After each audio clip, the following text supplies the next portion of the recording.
It's time to accelerate. Hi, I'm your host, Andy Paul. Join me as I host conversations with the leading experts in sales, marketing, sales automation, sales process, leadership, management, training, coaching, any resource that I believe to help you accelerate the growth of your sales, your business, and most importantly, you. Hey friends, this is Andy. This episode of Accelerate is brought to you by Kitedesk. Kitedesk is the all-in-one sales development platform that lets you manage all of your sales development activities, such as email, direct dial phone calls, and your daily to-dos, all in one place to open up conversations, book more qualified meetings, and really create predictable pipeline. Kitedesk Flow and Kitedesk Find allows us to find exactly the right people in the industries we're looking for, in the roles that we're looking for. That's Kitedesk customer Michael Orphis. Michael is head of sales at Stratified. In addition to the all-in-one management of his sales development team's days, Kitedesk helps him with another big part of his job. We have the ability with Kitedesk to do what we call targeted campaigns. Our conversion rate from what we were doing in the past to what we're doing now has been really massive. So you don't have to take tons of time to research, prospect, then blast large lists of people that never turn into sales opportunities. We're seeing higher clicks, we're seeing higher open rates, and without question, we've seen a massive increase in pipeline generation. So, to learn more about Kitedesk, schedule a free demo, and learn how to create predictable pipeline at your sales organization, go to kitedesk.com/accelerate. That's KITEDESK.com/accelerate. Hello, and welcome to Accelerate. Joining me on the show today is Travis Truett. He is co-founder and CEO of Ambition. Ambition's an enterprise-grade sales productivity platform. Travis, welcome to Accelerate. Andy, thanks for having me. Been a long-time listener and excited to finally get on the podcast and talk sales. Well, hey, let's do it. We could talk football first. I know we did that the last time we chatted before the show, but last time we talked, actually, your team was undefeated, but not so much anymore. We've had a rough couple weeks. Being a Tennessee Vols fan, we've had a lot of promise going into this year. We started strong. 5-0, started strong, and then real tough game against A&M, lost in overtime after turning the ball over 7 times, which we absolutely deserved to lose, and then a bloodbath with Alabama in town. And now we've got to pick up the pieces. We need Florida to lose. We got to go to the SEC championship, get our guys healthy, and hopefully have a really great postseason run. So we'll see. Yeah, we'll see. Well, by the time this episode airs, that will all be history. So we'll know for sure. We'll know for sure. So the past is prologue. So, besides your passion for all things volunteers football, take a minute, introduce yourself. Yeah, absolutely. So, as Andy said, Travis Truett, founder and CEO of Ambition. We have built a platform that is focused around, sales performance management. Really what we like to really think of it as is like employee engagement and basically the employee experience.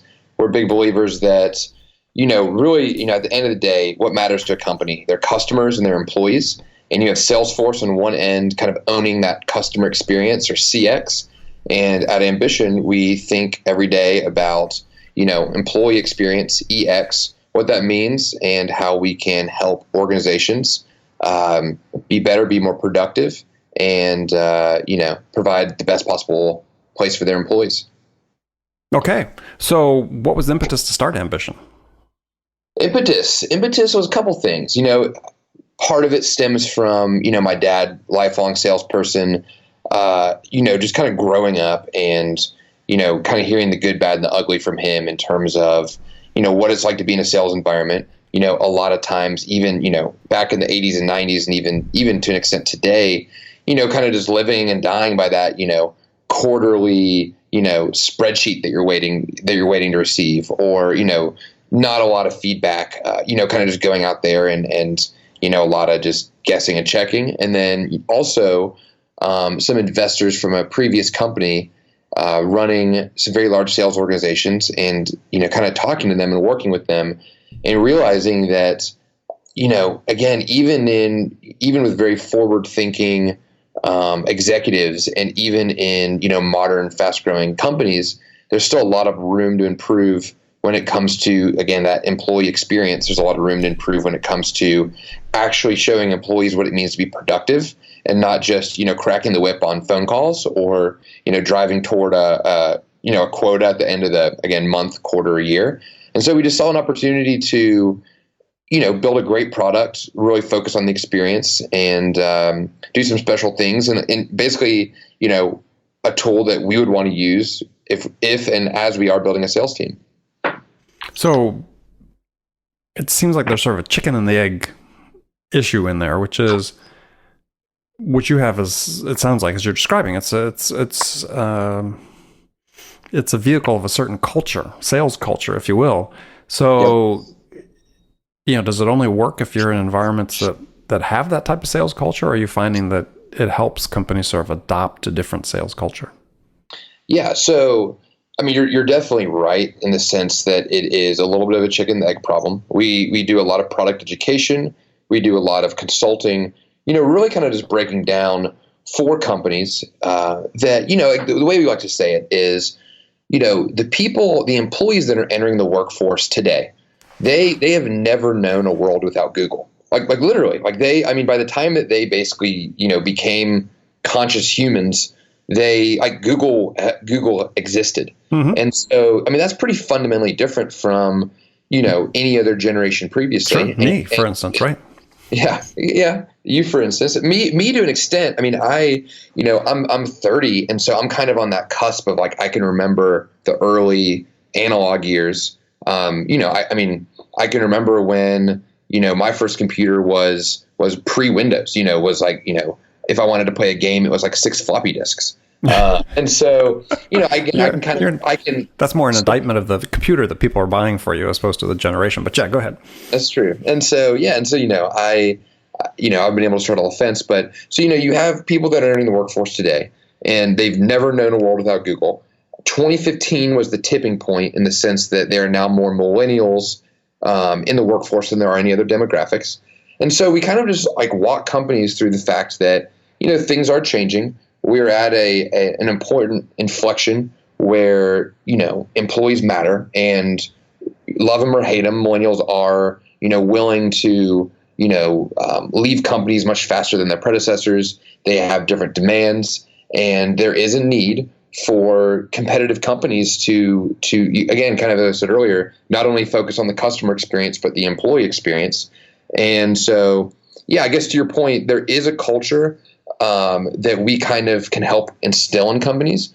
The companies that kind of already have that mindset, it's just an immediate home run. Other companies, it is more of a learning process. It's more of an adoption of both a mindset and a tool set. But at the end of the day, we've been able to see some incredible success, and we've been able to work with some really, really, established organizations that have been able to see, really cool results, across employee and product lines that you wouldn't necessarily expect it. Okay, well, I want to jump into that in a second. There's a couple of examples. But before that, is maybe just spend a few minutes talking about what Ambition actually does, because I think useful for people to sort of, get the little bit of the meat, and then they can understand the context. Is it sounds like what you're doing is you're aggregating information about activities. You still are tracking. You help track activities, but you add a level of gamification, competition, and so on that pulls it purely out of the cracking the whip mode, as you talk about. Basically, yeah. So, that's a good call, taking a step back. So Ambition, basically we connect with any and all data sources. So whether that is a phone system or a CRM like Salesforce, or, a proprietary homegrown system, maybe there's some internal systems, ticket tracking systems or call center systems, basically anything and everything. We tie all that data together, and then we allow a business team to create KPIs around these data sources. And so the exciting thing is the way we built the system is not only can you track, your typical KPIs, like quotas or pipeline movement, but really there's a big focus on two things. One is the activity metrics, so the leading indicators like emails, phone calls, new leads, demos. But then there's also a focus on kind of what we refer to as productivity metrics, which are really going to be like your ratios. How many phone calls does it take for a new lead? What is your conversion rate of, emails to demo and then a demo to a new opportunity?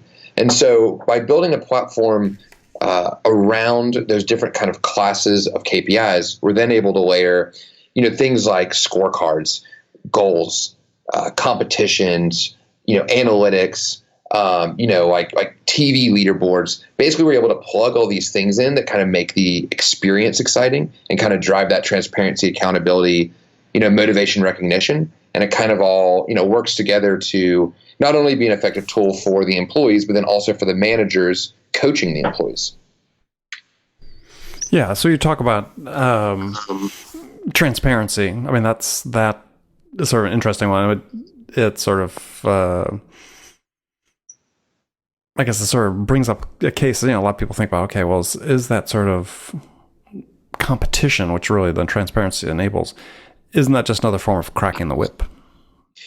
They're definitely, transparency is a double-edged sword. It can be used to great effect. It can also be used to negative effect. One of the things with Ambition is that, we very deeply ingrained into the product is transparency. But with that said, the way that we've kind of designed it is that the transparency is focused around, again, like, are you a productive employee? So we basically, and even when you look at our gamification, even our gamification offerings are less around like, what are you doing as an individual and are you as good as, the number one person, is more around like, are you competing? Are you part of a team? And are you collaborating together to achieve, a higher goal? Or just in general, are you being productive in the sense that, a sales organization, they don't necessarily want you to make 1 million phone calls. Like they want you to make the right amount of phone calls that it takes in order to progress leads and opportunities and progress those opportunities into deals. And so we do highlight that. And so I guess what I'm trying to say is that we try and really tailor the product to highlight what's important and then highlight where an employee can improve, as opposed to just saying, from an absolute measure, hey, you are terrible because you have made 900 less phone calls this week than Steve. Steve is awesome. The end. Yeah, well, I suspect that there's that opportunity for that type of abuse, but there isn't any system where there's dashboards and scoreboards that people can see, right? Because the inherent level of competition people are going to have anyway if they're in sales, I think. But one of your basic sort of tools is the scorecard that can be customized, which I think is a really valuable tool that not enough sales organizations use, which is creating scores based on certain levels of required activities. Yeah, and so that's a good point. With our scorecards, the basis of it is basically you organize your employees into roles or job functions. So you might have SDRs or AEs or account managers or customer support. And then based on that given role, you can actually set basically your daily activities. So what do you want them to do every day? You define like a KPI, a benchmark, and then a weight. And then basically what do you want your employees to do, every, week, month, or quarter? So basically, what do you want? What are their objectives? And so when you do that, when you define the short-term leading indicators and then kind of the long-term lagging indicators or the long-term objectives, what you're able to do is you're not only able to give your employees kind of a clear success template of you need to be putting in these inputs to get these outputs and let's measure that, but you can actually look at the correlation on a per employee per role basis. And then that's kind of goes back to the productivity I was talking to earlier, where you can actually measure again, the ins and outs, and then you can actually be a much more effective coach and drive much more effective conversations around that score. And so we've even developed, based on that scorecard, we've even developed like what we refer to as the productivity quadrant, where, literally we map employees, on a graph and we can show them, hey, you are high input, low output. Here are some recommendations based on this. You are high input, low output meaning? So high input, low output typically means these are people that are working really hard, which is great because typically in a sales organization, it's all about sourcing and training people that have effort, or sourcing and hiring people that are willing to put in the effort. But when they're at that point, basically that's the time for the manager to come in and say, Let's focus on training. Let's focus on what it is you're doing where you're not converting. So, that might be, shadowing on calls or demos. That might be talking about like, the emails that you're sending out. So inversely, if somebody is low input, high output, that can mean a couple different things. But again, it's a specific conversation that Ambition can show. And so, if you are... But input in general, input being activities, output being orders? Yeah, orders, revenue, for a longer sales cycle, maybe it's just like new opportunities in the pipeline.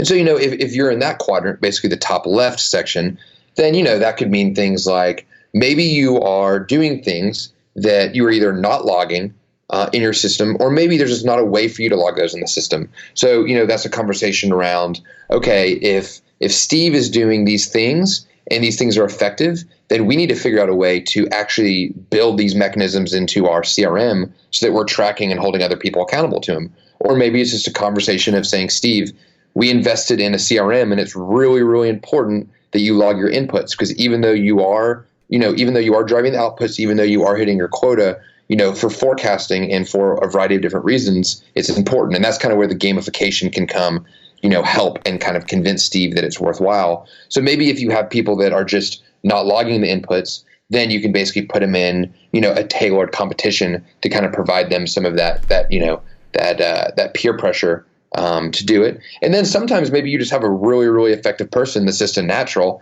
And again, by kind of identifying them as an outlier, then you're able to quickly say, okay, how do we get this person into a position where they themselves can make more money, and then where the company can make more money. So again, we just look at our tool in a lot of ways as transparency and accountability, but then really kind of the insights to have better conversations from a manager, being a coach, and then from an employee, kind of just better being able to understand, this is where I am, this is where I need to go, and now I have a better understanding where I get there. Okay. I mean, I sort of envision it as a sort of unified dashboard, if you will. Yeah, exactly. All right. So you talked before about giving some examples of how companies are using Ambition and sort of the results they've experienced. So, if you can give one or two examples, sort of provide some context for people listening. Yeah, no, absolutely. So, what's been interesting about Ambition is while our outbound efforts target sales organizations, primarily because Ambition was originally built for sales organizations, and generally with sales organizations, it's easier to show ROI for the product. We've actually had companies kind of from a variety of different segments and departments utilize our software. So, for example, we have Cvent. Cvent is a large $1 billion company based in DC, and they have their entire customer support function using Ambition to basically track things like, tickets, response time, satisfaction survey scores. And, they have several hundred people in India that are waking up every day that are using Ambition, that are providing a better support experience for customers. They have been able to increase satisfaction scores by double-digit percentages. And it's funny because it's one of those things where they have TVs up on the wall. They are always in competitions. They're always kind of playing our like quote unquote fantasy football for sales module, or they're creating these kind of like one-off spiffs. And again, it's just something that we never even really foresaw, especially from kind of an international based support team. From call center operations, we actually have West Corporation, which is, another one of those big $1 billion companies that most people have never heard of, but they have thousands and thousands of employees in a call center environment. And they track things like, being able to, in their outbound functions, being able to pick up the phone and dial out and basically get deals done or get renewals done, or, being able to convince people to kind of sit down for longer conversations with an account executive. They've actually been able to increase their productivity 46% just in terms of being able to kind of really dial in on, the process of making that outbound phone call, perfecting their pitch, and then getting the deal. And, they literally track things in sales per hour, which, for most salespeople is kind of apples and oranges to the traditional sales cycle. But it's just been an amazing experience with them. Continuum has been able to drive Salesforce adoption utilization 86%. We've had Lyft. So when you say it's so you're saying I'm just, trying to think that 86% increase in CRM utilization. So is that through some of the automation that you provide?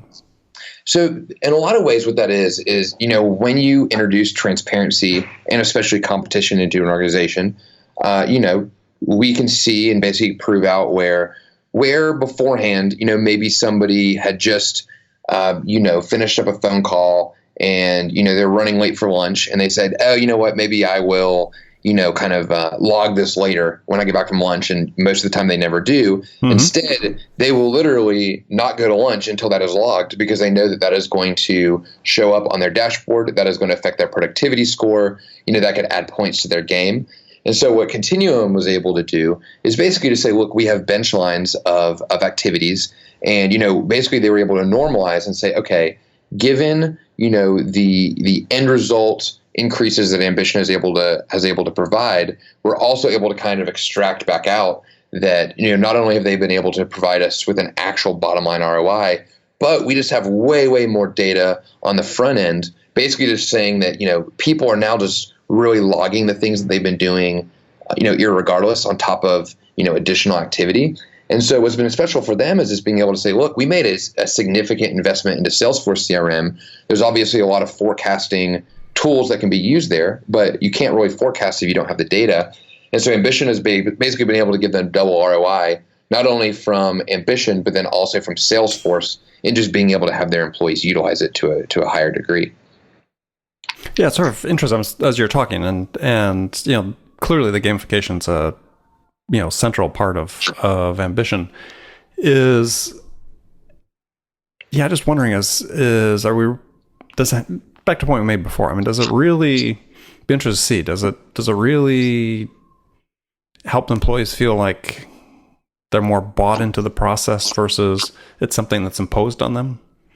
So I think what it comes down to in a lot of ways, and we see this, is I like to break down kind of into the paradigm of you basically have candy, aspirin, and vitamins.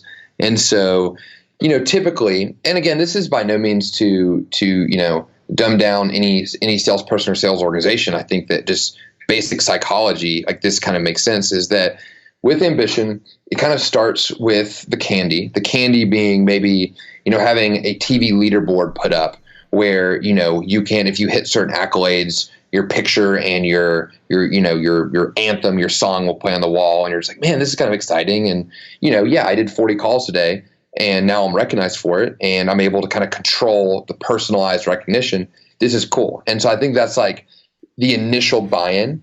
I think from there, a lot of times then you kind of go from the candy to the aspirin, which is basically being able to solve a pain point for employees. And again, this goes beyond gamification, but just being able to say, I'm an employee and I want to know, at the end of the week, month, or quarter, if I'm going to be in trouble or not. And there are still a lot of sales organizations out there that don't really have that kind of day-to-day transparency or don't really track, the leading indicators to an extent where an employee can really know, have I been putting in the effort? I feel like I have, but I don't really know, are my numbers going to be where they need to be?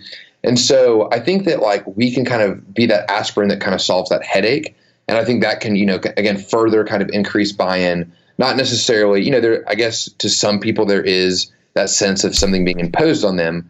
But in reality, because again, we focus more on the leading indicators and the productivity, we can instead kind of, again, help employees, understand, okay, I'm on target or I'm not, and here's what I need to do. And then to me, kind of the vitamin is being able to have those scorecards, being able to, have the competitions built around metrics that might be not necessarily strong in, being able to highlight areas where they need to be coached and kind of, tying it into a system where it's more about this is how you become better. And if you become better, here's how much money you could potentially make by increasing this one thing. It's one of those, it's like you turn this knob and all of a sudden, your output increases, $2,000 a month back in your pocket. And so, but it's going to take you really working on this part of the puzzle. And so again, Ambition isn't one of those things where we roll it out on day one and we basically just say, go. It is, more involved in that, just in helping organizations kind of understand the process, understand the psychology, kind of understand, what it takes to change behavior, changing behavior being one of the hardest things to do in the world. And so again, a sales organization, there's obviously different people, different personalities. Some people run with it immediately. Some people take some time to warm up. But again, we've been able to see some really strong results overall. We've been able to, what's important to us is drive the middle 70%. So not just give another tool for the top people, or not really provide a tool that just really shows you who to fire at the bottom, but really kind of engage, the people in the middle that, just in a lot of ways need help and want to be more involved, but might not necessarily be recognized every day because, they're not, quite frankly, outstanding. They're not setting records. And so, again, I think it works at the end of the day for sure. So it seems like one of the key metrics that people that subscribe to your product would be is employee retention. Absolutely. Yeah. No. So what have been their experiences with that? Yeah. So that's actually a really good point, is that, a couple of the other benefits of Ambition, significant benefits, are not only basically being able to decrease employee ramp, but then also increase employee retention. And so, when you look at the employee ramp, basically by being able to give them these scorecards, being able to really kind of open up the transparency and be able to show, listen, like, here's what people around you are doing. Here is, in Ambition, you have the concept of being able to build in tenure, and you're like tenure and basically filter by it. And you're able to say, hey, the people that are in the next tenure class ahead of me, here's what they're doing. And I know that I need to get there. And I know that maybe it's a good idea to talk to them about how to kind of, bridge this jump from, a scorecard as a level 1 employee to a level 2 employee. So we've been able to, basically increase collaboration, decrease ramp there. Also from retention, again, this kind of goes back to what I was talking about, really early on, which is just that notion of employee experience and the fact that employees that are coming to the workforce today, they have a baseline expectation of, real-time data and real-time insights and, the ability to kind of see everything in front of them and have a clear map of what they need to be doing and what everybody else around them is doing. And so, I'll be honest right now that we don't have a lot of hard numbers around that, and just that we haven't really done a great case study there. We've kind of been focusing more on kind of more like the top line activity boosts and then the bottom line ROI. But, we've been able to hear, at least informally from our customers, that has been, a motivating factor in not only buying Ambition, but then also using Ambition, renewing Ambition, and kind of seeing those results and really being able to put together the case study of why this is an important part of their organization's fabric moving forward. Mm-hmm. So one question you and I had spoken about once before is sort of the definition of sales productivity. And so how are you guys defining productivity within, this productivity quadrant? I mean, what's because productivity is really, it's an equation, right? I mean, it's a rate of output over a unit divided by a unit of input. So are you measuring it that way, or is there some other measure you use? So the way that we're measuring it right now is we're basically saying take a month, and what is your average amount of input every day of that month? So basically, in 21 business days, on average, what are you doing? And so right now we're kind of calling that your average input. And then we're also looking at, based on the way that you've set up Ambition, we're looking at you trending toward your monthly objectives or your quarterly objectives or your long-term objectives. And so we're basically looking at the average input divided by your targeted output, and being able to give you a productivity score based on that. And so what we're able to do is, on that productivity quadrant, let's say at the beginning of the time frame you were looking at, everybody starts in that bottom left corner, basically at 0, 0. And then as the month or as the time period progresses, basically what you're able to do is you're able to watch your employees kind of, march up the graph. And so, typically what happens is that they will start going straight across horizontally, because over, a period of days, they're basically starting to build that average, input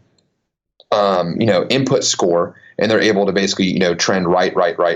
They're working hard. And then, throughout, starting to get more into the time period, they start to get some of those results for those actions, and they start kind of trending up and up and up and up. And so what's really cool is what we're able to do is basically show a graph and show, over a period of time, basically how your employees trend from working hard to basically working smart and getting those results. And then from there, we're able to show the outliers and basically show, again, where you should focus, effort on, as opposed to people that are following your normal progression curve and that are going to hit the expected numbers. So I know you measure it a little bit differently, and there are some ideas we have for the future, but that's kind of what we're doing right now. Okay. Yeah, that's good. Well, I just want to give people an idea so they understood who are listening, understand how you're doing that. So great. And so, Travis, we're in the last segment of the show where I've got some standard questions I ask all my guests. And the first one is a hypothetical scenario. And in this scenario, you've just been hired as the vice president of sales by a company whose sales have stalled out. They don't have ambition. And CEO is anxious to hit the reset button, get back on track. So what 2 things could you do your first week on the job that could have the biggest impact? Great question. So first things I would do, one, I would find customers. I would find some of our best customers. I would interview them and understand why they are using our service. And then I would interview some customers that have just churned. I would ask them why they churned. And then I would interview some customers or some potential customers that actually kind of fell out of our process and maybe went with another competitor or just didn't really see the product need, and then I would interview them. So I would really kind of get a better understanding at the very beginning of basically our customer profile and what is and what's not working. Then I would probably interview both probably high-performing and low-performing employees and kind of get a sense of the same thing. And then I would honestly probably just start backwards, and I would just say, I would discount maybe the very top reps, but I'd maybe look at like that 80th or 90th percentile. And I'd basically just try and work backwards and say, what are they doing? And, starting with like, what do they do every single day when they come in? And then how does that translate into, an actual plan? Like, can I turn their leading indicators into a correlation of long-term success? And then I would basically just start building. I'd basically start A/B testing it. And going into week 2, I would basically say, you employees are going to adhere to this plan. You employees are going to adhere to this plan. And then we would start to see what works. Okay. Oh, great answer. Yeah, I haven't, let's say this is about the 375th time I've asked that question. And I don't think anyone's suggested the A/B testing before. That's good. All right. So some rapid fire questions for you is, you can give me one-word answers, or you can elaborate if you wish. So when you, Travis Truett, are out selling, what's your most powerful sales attribute? Powerful sales attribute, I think, would definitely be passion. I generally, I'm pretty excitable. I'm pretty passionate, and I enjoy really long, drawn-out questions and discussions around the future of the industry. Okay, well, we'll have to have more of those. So, who's your sales role model? Sales role model. It's a good question. I've been able to learn a lot from Mark Craney, who is a partner at Andreessen Horowitz. He has a very old school, hard-nosed approach to sales, which I appreciate. And then I would say another investor of mine, Ted Alling, who is one of those guys where at the end of every sales call, the person that he's been talking to would consider him basically like a very dear, close friend. And he just has that ability to create that kind of connection in an insanely small amount of time. And so, basically being able to provide like the hard-nosed, here's why you're going to buy, let's go. And then, that let's be best friends. I think, kind of different ends of the spectrum, but enormous respect for both sides of the coin. Okay. Yeah, I mean, it's I always envy people that have that easy way. So, next question. So, what's one book every salesperson should read? Oh man, one book. I'm going to be contrarian here. I don't actually really read sales books. I pretty much only read history. Well, it doesn't have to be a sales book. So what history book would you recommend? History books. I'm trying to think of, I read a lot of military nonfiction, and I like it because, when you read military nonfiction and when you read the accounts that a lot of young men and women have gone through, I I think it helps put a salesperson in perspective that, number one, getting rejected on the phone means nothing. And number two, when you've had a really, really hard day, whether you are a sales employee or sales leader or company founder, we get to go home and we get to watch TV and take a shower and go to bed in a nice, comfortable mattress. And we have it better than most. So, yeah, I think, in a lot of ways, military history is humbling and it helps put us in perspective, which I think can be important for anybody that's always on the grind. Do you have any one book in particular that? So I just actually read Dispatches, which is a book. Michael Herr, Michael Herr, who just passed away, and great book. Wrote an incredible account of the Vietnam War, and he did it in a way. Not only was he a journalist and was a very, very good writer, but he also was one of the few journalists to really embed himself, with soldiers to the point where, his life was in danger, and where, at one point he even said that he had to pick up a gun. And so being able to have a writer, describe, certain scenarios in a way that, is just special and it makes you feel like you're there. Yeah. Fantastic book. Yeah, it is. Michael Herr, Herr. Yes. He just recently passed away. Yeah. I hate to admit, I read that when it first came out. A great book. All right, last question for you. What music's on your playlist these days? Music's on my playlist. So I think it varies from in the morning. I like to listen to rap to get pumped up. On the way home from work, I usually listen to generally some jazz or blues to kind of calm me down. And then at night, as I usually get some last minute work done and I'm kind of, working through some writing or presentations or emails, I kind of just put on some classical, and I convince myself that it makes me, smarter and more artistic. And maybe it does. True Renaissance eclectic collection there. I like that. So, well, good. Well, Travis, thanks very much for being on the show today. Tell folks how they can find out more about Ambition and connect with you. Absolutely. So ambition.com. Love for you to check out our website, and then there's a lot of shiny green buttons you can click to contact us.